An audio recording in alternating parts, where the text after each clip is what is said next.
नमस्कार और स्वागत है।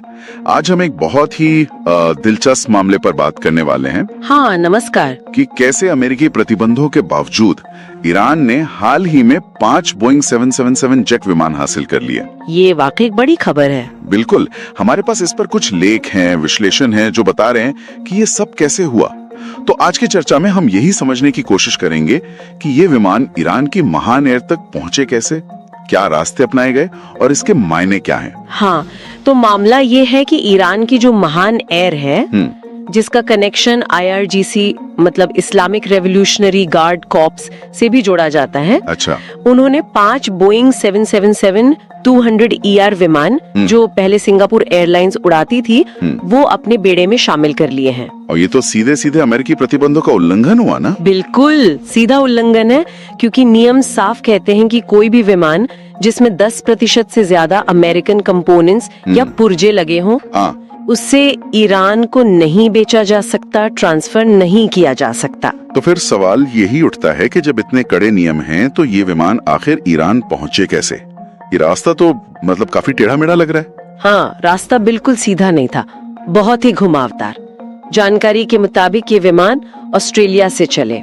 ऑस्ट्रेलिया से? हाँ, वहाँ से फिर चीन पहुँचे, फिर चीन से जकार्ता यानी इंडोनेशिया, और फिर सियम रीप कंबोडिया। बाप रे, मतलब पूरा एशिया घूम के। एक तरह से हाँ। और इसमें एक और दिलचस्प बात यह है कि इन विमानों को ऑपरेट करने के लिए मेडागास्कर में रजिस्टर्ड शेल कंपनियों का इस्तेमाल किया गया। शेल कंपनियां? मतलब कागजी कंपनियां? बिल्कुल, जो सिर्फ नाम के लिए होती है, असली मालिक के ऑपरेशन छिपाने के लिए। इनका रजिस्ट्रेशन प्रीफिक्स था 5R, जो मेडागास्कर का है। तो मतलब कई देशों और इन कागजी कंपनियों का पूरा एक जाल बिछाया गया था। हाँ बिल्कुल। और इतना ही नहीं, एक विमान ने तो हद ही कर दी। क्या हुआ? जब वो अफगानिस्तान के ऊपर से उड़ रहा था, तो उसने अपना ADS-B ट्रांसपॉन्डर ही बंद कर दिया। अच्छा, ये तो वो सिस्टम है ना जो लोकेशन बताता है? हाँ वही, जिससे एयर ट्रैफिक कंट्रोल ट्रैक करता है। तो उसे बंद करने का मकसद साफ था, नजर से बचना। जाहिर है। और जैसे ही ये विमान ईरान पहुंचे, कुछ ही घंटों में इनके रजिस्ट्रेशन मार्क मतलब पहचान चिन्ह भी हटा दिए गए, ताकि कोई पुराना कनेक्शन न जोड़ पाए। ये तो काफी प्लानिंग से किया गया लगता है। इसके रणनीतिक मायने क्या है?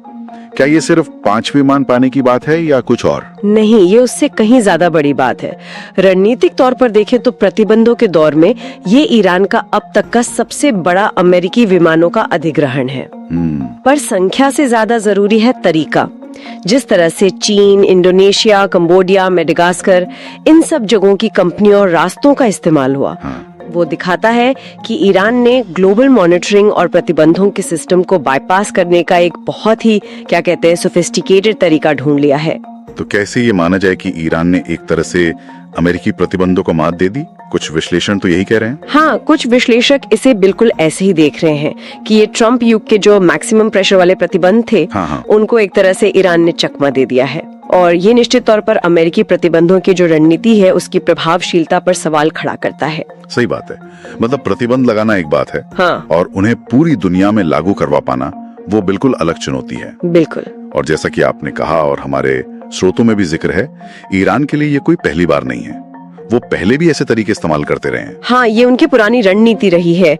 गुप्त तरीकों से विमान हासिल करना, इसमें नकली रजिस्ट्रेशन यूज करना, शेल कंपनियों का जाल बनाना, और कई बार तो रडार से बचने के लिए ऑफ रडार उड़ाने भरना भी शामिल है। सैटेलाइट तस्वीरों से तो ये भी पता चलता है कि वो आज भी पुराने अमेरिकी फाइटर जेट्स जैसे F-5 और F-14 उड़ा रहे हैं। अच्छा, वो तो दशकों पुराने। हाँ बिल्कुल। हालांकि ऐसा नहीं है कि अमेरिका चुप बैठा रहता है। पहले भी कार्रवाई हुई है।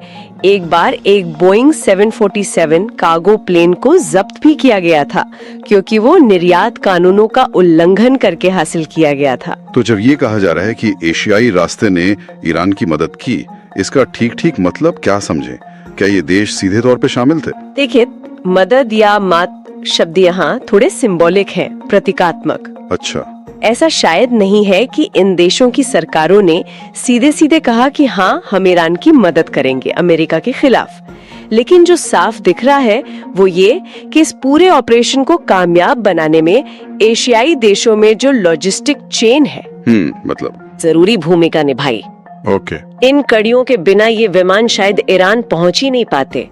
तो ये घटना दिखाती है कि वैश्विक प्रतिबंधों को जमीन पर लागू करना कितना मुश्किल है। हाँ, क्योंकि हर देश के अपने नियम हैं, अपनी प्राथमिकताएं हैं। बिल्कुल, और उनकी निगरानी की क्षमताएं भी अलग अलग हैं। ये सब मिलकर एक ऐसा सिस्टम बनाते हैं जिसमें इस तरह की लीकेज या सेंधमारी मुमकिन हो जाती है। तो अगर हम संक्षेप में देखें तो कहानी ये है कि एक बहुत ही जटिल लॉजिस्टिक्स का जाल बुना गया, जिसमें कई देशों की कंपनियां, कई रास्ते शामिल थे, और इसका इस्तेमाल करके ईरान अमेरिकी प्रतिबंधों को धत्ता बताते हुए ये 5 बोइंग विमान ले आया। हाँ बिल्कुल, और इसका मुख्य सबक यही है कि रणनीतिक रूप से बनाए गए नेटवर्क, चाहे वो कितने भी पेचीदा क्यों ना हो, और अलग अलग देशों की भागीदारी, चाहे वो एक्टिव हो या पैसिव, वो वैश्विक प्रतिबंधों के असर को कम कर सकती है।